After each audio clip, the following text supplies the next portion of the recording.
बिस्मिल्लाहिर्रहमानिर्रहीम। अस्सलाम वालेकुम नाजरीन, मैं हूं महरीन सप्तैन, देख रहे हैं आप मेरा यूट्यूब चैनल। नाज़रीन, पीडीएम का इत्तेहाद जो है वो पारा पारा हो जाएगा आने वाले चंद दिनों में ही, आप देख लेंगे। हो सकता है कोयटा के जलसे के फ़ौरन बाद ही आप देखें कि ये इत्तेहाद जो है मुकम्मल तौर पर ख़त्म ही हो जाए शायद, क्योंकि एतमाद की शदीद कमी है और बहुत कुछ इस वक्त अंदर खाते हो रहा है। मैं आपको उस बारे में बताऊंगी और उसके बाद मैं आपको बताऊंगी कि सीसीपीओ जो है वो अचानक ही 3 दिन की छुट्टी पर चले गए। बहुत सी कयास आराइयाँ होना शुरू हो गई। असल वजह क्या है, कुछ मालूमात मैंने इकट्ठी की हैं, मैं उस बारे में आपको बताती हूँ। और उसके बाद पीएमएलएन की उल्टी गिनती शुरू हो गई है और इस वक्त बहुत से काम ऐसे तेज़ हो गए हैं जो बहुत मध्यम हो गए थे, और कुछ ऐसे काम तेज़ हो गए हैं जिनके बारे में आपको बताना है। इमरान खान की पंजाब के वुज़रा के साथ जो मीटिंग हुई है उसके अंदर की कहानी भी आपको बताऊंगी। कैबिनेट के मिनिस्टर्स के साथ जो मीटिंग हुई है उसके बारे में भी आपको बताना है मैंने। और नेक्टा ने जो कोयटा और पेशावर का जलसा है उसमें उसके हवाले से ख़बरदार कर दिया है। बहुत ही हसास मालूमात हैं कुछ, वो भी मैं आपके साथ ज़रा शेयर करूंगी। लेकिन सबसे पहले ज़रा पीडीएम के इत्तेहाद की तरफ आ जाते हैं। गुज़श्ता वीडियोस में मैं आपको बताती रही कि किस तरह से बिलावल भुट्टो ज़रदारी जो है वो पीछे हटते दिखाई दिए, वो गिलगित चले गए, कोयटा के जलसे में शिरकत नहीं कर रहे। आसिफ अली ज़रदारी साहब ने किस तरह से पूरी पार्टी को बता दिया है कि अब स्टैंड क्या लेना है। वो स्टैंड जो अब हमें पॉलिटिकल टॉक शोज़ के अंदर दिखाई देता है। गुज़श्ता रोज़ हामिद मीर साहब के प्रोग्राम में भी हमने देखा कि किस तरह से मौला बख्श चांडियो जो है और साथ में मोहम्मद ज़ुबैर थे और किस तरह से खिंचे थे, और जिस तरह के जुमले जो एक्सचेंज हो रहे थे उनसे बहुत ही वाज़ेह था कि ये दरारें जो है ये अब काफ़ी गहरी हो चुकी हैं। अब जिस तरह मौला बख्श चांडियों की बातों से बिल्कुल अया हो गया था कि इस्तीफों की नौबत नहीं आएगी, पाकिस्तान पीपल्स पार्टी इस्तीफे नहीं देगी। जरदारी साहब ने जब ईंट से ईंट बजाई थी उसके बाद उन्होंने देखा था, ईंट से ईंट बजाने का जो बयान दिया था उसके बाद जिस तरह उनके टेलीफोन जो है नहीं उठाए गए थे, अब कुछ ऐसा इधर से भी होगा। क्योंकि मौला बख्श चांडियों ने जहां बात की कि हम आइन की बालादस्ती के लिए खड़े हैं और ये विफाक का सारा करना था जो कुछ हुआ वहां पे, मैं आईजी की बात कर रही हूँ, आईजी का जो मामला था उसमें विफाक का मामला था। लेकिन फिर जब मोहम्मद ज़ुबैर बोले तो फिर वो बहुत ही बोले, और फिर वो जब बोले तो उन्होंने ये भी कहा कि जब विफाक का मामला था तो फिर मामला जो है कहीं और से क्यों सॉल्व कराया जा रहा है। मेरी बात आप समझ ही गए होंगे। अलबत्ता मोहम्मद ज़ुबैर ने कहा कि हम आइन की बालादस्ती के लिए खड़े हैं और इस्तीफे जो है पाकिस्तान मुस्लिम लीग नून जो है उनकी डिमांड में सफ़े अव्वल पर है इस वक्त, क्योंकि उनके पास लूज़ करने के लिए कुछ नहीं है। ये इस वक्त जो इनके दरमियान चपकलिश अब शुरू हो चुकी है वो अब मुख्तलिफ टॉक शोज़ में भी दिखाई दे रही है। इनके वुज़रा बयानात भी देना शुरू हो गए हैं और अब ये बात आहिस्ता आहिस्ता क्लियर होती चली जाएगी। एक कॉलम भी है जावेद चौधरी साहब का, मैंने वो पढ़ा और उसके अंदर उन्होंने जिस तरह से लिखा था कि पीडीएम जो है इसको पीडीएम के इत्तेहाद को तोड़ने के लिए प्लान जो है वो बन गया। वो प्लान क्या है ज़रा उस बारे में आपको बता दूं, क्योंकि उन्होंने कहा कि आहिस्ता आहिस्ता पाकिस्तान पीपल्स पार्टी जो है वो उसको इस्टेब्लिशमेंट अपने साथ मिला लेगी और पाकिस्तान पीपल्स पार्टी और हुकूमत के दरमियान जो है मामलात वो भी बेहतर हो जाएंगे। पाकिस्तान पीपल्स पार्टी के लिए स्पेस जो है वो भी पैदा होना शुरू हो जाएगी और ओमनी केस बंद हो जाएंगे, करप्शन के केसेस जो है वो काम स्लो डाउन हो जाएगा, एनएफसी अवार्ड में भी हिस्सा मिल जाएगा, जजीरों का मामला वो ऑर्डिनेंस भी वापस ले लिया जाएगा। ये तमाम मामलात जो है और इस तरह पीडीएम से पाकिस्तान पीपल्स पार्टी को अलग कर दिया जाएगा। ये जावेद चौधरी साहब का कॉलम है जिसमें कि वो ये बात कर रहे हैं। और हुकूमत जो है वो भी अपना काम तेज़ करेगी कारकर्दगी बेहतर करने के हवाले से। कैबिनेट के अंदर बहुत सी चेंजेस जो है वो होती दिखाई देंगी, ब्यूरोक्रेसी के अंदर बहुत सी चेंजेस होती दिखाई देंगी। तो ये सब बातें जो है जावेद चौधरी साहब के कॉलम के अंदर ये भी हमें दिखाई दे रही है कि पीडीएम के इत्तेहाद को किस तरह से तोड़ा जाएगा। दानिश्वर जो है और जो हमारे कॉलम निगार है, तज्ज़िया निगार हैं, वो अब इस तरह के तज्ज़िये करते हुए दिखाई देते हैं। अब सीसीपीओ की तरफ आ जाते हैं। सीसीपीओ जो है उन्होंने 3 दिन की छुट्टी एकदम से ही, और बड़ा इसको चैनल्स के ऊपर ख़बरें चलना शुरू हो गई कि सीसीपीओ जो है वो 3 दिन की एकदम से ही छुट्टी पर चले गए और पता नहीं क्या हो गया। तो सीसीपीओ तो जब से आए हैं ख़बरों का मरकज़ बने हुए हैं। जब से वो आए हैं कोई ना कोई मामला, जिस तरह उन्होंने मोटरवे के वाक़ये के ऊपर जिस तरह से उन्होंने गुफ्तगू की वो वाक़तन मतलब काबिल मज़म्मत है। और जिस तरह उन्होंने खातून के बारे में बात की, किसी ने उस बात को पसंद नहीं किया। उसके बाद मुख्तलिफ़ हवालों से वो गर्दिश में रहे हैं, हमेशा ख़बरों के अंदर रहे हैं। अभी गुज़िश्ता दिनों एक खातून के साथ जो ज़ुबान उन्होंने इस्तेमाल की उसके ऊपर बहुत उन्हें बुरा भला भी कहा गया और काफ़ी लेदे हुई। लेकिन कुछ लोगों का ये भी कहना है कि मामले को पूरे सियाक़ो सबाक़ से हटाकर सिर्फ वो गालियों वाला पोर्शन सुना देना कहाँ का इंसाफ है। लेकिन ये भी बात सही है कि हमारी पुलिस की ज़ुबान जो है ये ऐसी ज़ुबान है कि आम शख्स जो है اس کو سن ہی نہیں سکتا. یہاں تک کہ پولیس کے ایک افسر نے نوکری جو ہے چھوڑ دی, استعفیٰ دے دیا صرف اس بات پہ کہ میں CCPO کی زبان کو برداشت نہیں کر سکتا. یا ان کے نیچے بہت سے کام کرنے والے لوگ جو ہے ان کے رویے کے حوالے سے, ان کی سختی کے حوالے سے کافی جو ہے اس وقت بات کرتے دکھائی دیتے ہیں. لیکن یہ وہی پولیس ہے جو میاں شہباز شریف صاحب کے زمانے کی ہے. یہ وہی پولیس ہے جو پہلے بھی اسی طرح سے بولتی ہے, کرتی ہے, کہتی ہے. یہ وہی پولیس ہے جو نشانہ لے کے ایک حاملہ خاتون کو شہید کر دیتی ہے. یہ وہی پولیس ہے جو لوگوں کو جس طرح سے مارتی پیٹتی اور سڑکوں پر گھسیٹتی ہے اور جس طرح کی زبان استعمال کرتی ہے. تو یہ کوئی نیا کام نہیں ہوا, یہ کام تو ہمیشہ سے ہوتا آ رہا ہے. لیکن اس وقت ایک معاملہ اور بھی ہے. اس وقت بہت سے معاملات ہیں جن کو کہ ٹھیک کرنا مقصود ہے. اس وقت بہت سے ایسے لوگ ہیں جو پاکستان مسلم لیگ نون کے گراؤنڈڈ ہے اس وقت پولیس کے اندر, جو بہت سے کاموں کو ہونے نہیں دے رہے. انہی CCPO صاحب کو میں نے پیچھے کہتے یہ بھی سنا کہ میں چاہتا ہوں کہ اس پولیس کے اندر باقاعدہ مارشل لا والا ایک نظام ہونا چاہیے, کورٹ مارشل والا, معذرت کے ساتھ کورٹ مارشل والا نظام ہونا چاہیے.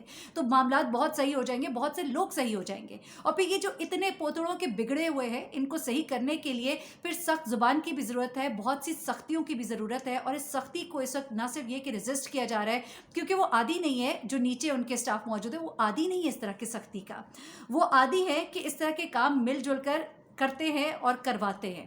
اس وقت انہیں اگر کوئی ڈنڈا دکھایا جا رہا ہے تو ان کو یہ برداشت نہیں ہو رہا. اس کے بعد کچھ ایسے بھی کام سامنے آئے ہیں, کچھ ایسی معاملات, کچھ ایسی خبریں میرے پاس ہے جس میں کچھ ایسے لوگ جو گراؤنڈڈ ہیں, پہلے سے پاکستان مسلم لیگ نون کے گراؤنڈڈ ہیں, ان کی بہت سی نوازشات ہیں ان کے اوپر اور ان کی بہت سی مہربانیاں ہیں. اور یہی وہ لوگ ہیں جو نیب کے پہنچنے سے پہلے ان کو اطلاع دے دیتے ہیں اور وہ اپنے گھروں سے غائب ہو جاتے ہیں. تو یہ وہ لوگ ہیں جو ابھی بھی اندر موجود ہیں اور وہ لوگ جو ہے یہ پورا ایک پروپیگنڈا بھی کر رہے ہیں. یہ بھی ایک معاملہ ہے. میں CCPO صاحب کو ڈیفینڈ ہرگز نہیں کر رہی, انہوں نے جس طرح کی زبان استعمال کی, جس طرح کا ان کا رویہ ہے, میں اسے بہت کنڈیم کرتی ہوں. لیکن ایٹ دا سیم ٹائم ہمیں پالیٹکس کو بھی سمجھنا ہوگا, اور پالیٹکس کچھ اس طرح کی ہے, پولیٹکس کچھ اس طرح کی ہے جس کی وجہ سے پولیس کو کام نہیں کرنے دیا جا رہا. اور CCPO جو ہے اس وقت اس چیز پر بڑے نالاں ہیں. اور میری جو اطلاعات ہیں ان کے مطابق ان کی یہ 3 دن کی چھٹی کے پیچھے کچھ ایسے ہی معاملات ہیں, کچھ اوپر سے کہا گیا ہے, کچھ ان کے اپنے تحفظات ہیں. اور 3 دن کی چھٹی جو ہے یہ ذرا معاملات کو بریک دی گئی ہے, اور اس کے بعد پھر وہ واپس آئیں گے اور دوبارہ سے اسی طرح سے ایکٹیو ہو جائیں گے, اور دیکھتے ہیں پھر معاملات کس طرف جائیں گے. لیکن CCPO صاحب کو بہت خیال کرنا چاہیے, اور خاص طور پہ جو انہیں بار بار لوگوں کے سامنے, کبھی کابینہ کے اجلاس میں, کبھی وزراء کی معذرت کے ساتھ جو کمیٹیوں کے اجلاس ہوتے ہیں اس کے اندر انہیں معافیاں مانگنی پڑتی ہیں ہاتھ جوڑ جوڑ کر, تو انہیں شاید نہ کرنی پڑے. تو اس ہزیمت سے بچنے کے لیے تھوڑا اپنی لینگویج کے حوالے سے انہیں تھوڑا سا خیال کرنا چاہیے, کیونکہ اس وقت بہت بحث ہو رہی ہے اس کے اوپر. سوشل میڈیا پر ان کی ایک وہ آڈیو بہت وائرل ہے جس میں وہ بڑی ہی ایک غلط زبان استعمال کر رہے ہیں خاتون کے ساتھ بات کرتے ہوئے. تو یہاں انہیں ضرور خیال کرنا چاہیے, لیکن وہ اگر کچھ اچھا کرنا چاہ رہے ہیں تو اس کے لیے آسانیاں بھی پیدا ہونی چاہیے. یہ تو معاملہ ہو گیا CCPO صاحب کا. اب آگے ذرا آ جاتے ہیں.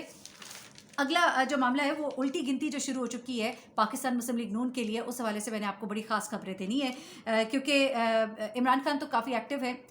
کنونشن سینٹر میں انہوں نے جو درخواست کی تھی اس کو سپریم کورٹ نے سنا, اور اب سپریم کورٹ کے جو چیف جسٹس صاحب ہیں ان کا تحریری فیصلہ جو آ گیا ہے وہ 120 عدالتوں کے قیام کے حوالے سے وہ آ گیا, اور اس میں انہوں نے کہا ہے کہ کرپشن کے کیسز کی سماعت جو ہے وہ روزانہ کی بنیادوں پر ہوگی, اور التوا کی درخواستیں جو ہیں انہیں انٹرٹین, جو غیر ضروری التوا کی درخواستیں انہیں انٹرٹین نہ کریں. تو اب یہ کرپشن کے حوالے سے جو کیسز ہیں وہ اب روزانہ کی بنیادوں پر سنے جائیں گے. پہلا کام تو یہ ہو گیا. اس کے بعد عمران خان صاحب نے اپنے پنجاب کے جو وزراء ہیں ان کے ساتھ کچھ ملاقاتیں کی ہیں. ان ملاقاتوں کے اندر انہیں گو ہیڈ دیا ہے کہ ریاست کے بیانیے کو آپ نے ڈیفینڈ کرنا ہے, فلی ڈیفینڈ کرنا ہے. فیاض الحسن چوہان جو ہے انہیں بڑی تعریف انہوں نے ان کی اور بہت سے لوگوں کی ان کے ساتھ ملاقات ہوئی ہے, اور اس میں انہوں نے اپنے لوگوں کو, اپنے جو پارٹی کے رہنما خاص طور پہ پنجاب کے, انہیں ذرا ایکٹیو ہونے کو کہا. یہ اندر کی کہانی ہے جو ملاقات ہوئی ہے پنجاب کے وزراء کے ساتھ وزیر اعظم عمران خان کی, میں آپ کو بتا رہی ہوں, جہاں میاں محمود الرشید, یاسمین راشد, راجہ بشارت, ان سے بھی وہ ملے ہیں, اور جو جہاں ٹاک شوز میں جا رہے ہیں ان کو باقاعدہ ریاست کے بیانیے کو ڈیفینڈ کرنے کے لیے ہر طرح کی آزادی اب ان کو دی گئی ہے کہ وہ کیس کو لڑے, حکومت کے بیانیے کو, ریاست کے بیانیے کو فائٹ کرے. تو یہ وزیر اعظم عمران خان صاحب جو ہیں وہ کر رہے ہیں. لیکن الٹی گنتی جو نیب کے حوالے سے میں آپ کو بتاؤں گی, उल्टी गिनती जो PMLN की शुरू हो गई है उसमें अब मियां नवाज शरीफ, फवाद हसन फवाद और आफ्ताब सुल्तान के खिलाफ सिक्योरिटी गाड़ियों का जो रेफरेंस है वो दायर होगा। नैब अब एक नया रेफरेंस जो है मियां नवाज शरीफ साहब के खिलाफ दायर करने जा रहा है और ये अब मामलात जो है अब ये खुलेंगे। ना सिर्फ ये बल्कि एहसन इकबाल जो है इनके खिलाफ भी करप्शन रेफरेंस दायर करने की मंजूरी दे दी गई है। नारोवाल स्पोर्ट्स रेफरेंस जो है वो दायर होगा। उसके बाद ये जो सिक्योरिटी गाड़ियों का मैं आपको बता रही हूँ, ये 73 सिक्योरिटी गाड़ियाँ थी, जिसके बाद ये कहा जा रहा था कि खजाने पर, मुल्क के खजाने पर कोई 2.25 अरब का नुकसान पहुँचाया गया है इस हवाले से। उसके बाद लीगी रहनुमा जो है राना सनाउल्लाह और इनके हवाले से भी रेफरेंस जो है वो सामने आएगा। और उसके बाद अब्दुल अलीम के खिलाफ भी करप्शन की तहकीकात जो है इसकी मंजूरी दे दी। मैं आपको इसलिए बता रही हूँ कि लोग कहते हैं कि PTI के जो रहनुमा है उनके बारे में क्यों नहीं कोई नैब एक्शन लेती है, तो जो अब्दुल अलीम है उनके जो करप्शन की तहकीकात हैं उसकी भी मंजूरी दे दी गई है। तो अब नैब जो है वो एक्टिव हो गया है। IK ने, इमरान खान ने अपने वुज़रा को अब इस वक्त कहा है कि अपने आप सारे जो हथियार हैं उन्हें अब आप जो है अच्छे से पॉलिश कर लीजिए और अपने सारे औजार जो है वो चमका लीजिए और उसके बाद आप अपने बयानिए को मजबूत कीजिए। अपने बयान से जहाँ जहाँ आप जाएं तो रियासत के बयानिए को आप स्ट्रॉन्ग करें। तो ये तमाम काम जो है ये होने जा रहे हैं। उसके अलावा भी कुछ चीज़ें हैं जो मैंने आपके साथ शेयर करनी है। जिस तरह हुसैन नवाज़ जो है बड़े अरसे के बाद वो सामने आए और उनकी ट्वीट सामने आई बेसिकली, और उस ट्वीट में उन्होंने जनरल फैज़ को एक बार फिर से निशाना बनाया। उन्होंने कहा कि ये जो कुछ भी हो रहा है वो जनरल फैज़ कर रहे हैं। और इससे पहले मैंने आपको गुज़िश्ता वीडियो में बताया था कि सर जनरल किस तरह से अब्सार आलम ने बात की थी मरीम नवाज़ के हवाले से, जो उनके केसेस जो है रीओपन होने जा रहे हैं। तो अब जो है इस तरह के ट्वीट्स जो हैं वो दोबारा से शुरू हो गए। अब मियां नवाज शरीफ साहब, उनके बेटे जो बड़े अरसे से खामोश थे, अब उन्होंने भी इस तरह की ट्वीट्स जो है वो करना शुरू कर दी हैं।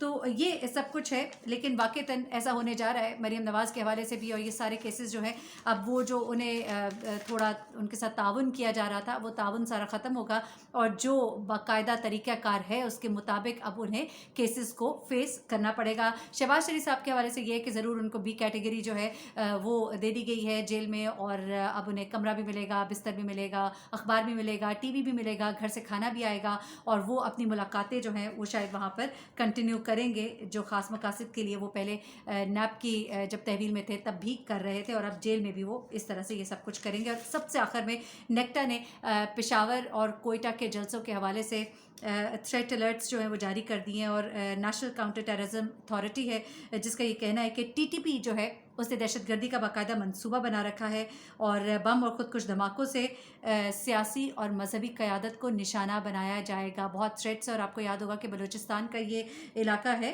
कमरदीन कॉर्नर, जहाँ पे कार्रवाई के दौरान कोई 8 IIDs भी बरामद हुई हैं। अभी गुज़िश्ता दिन का ये वाक़या है।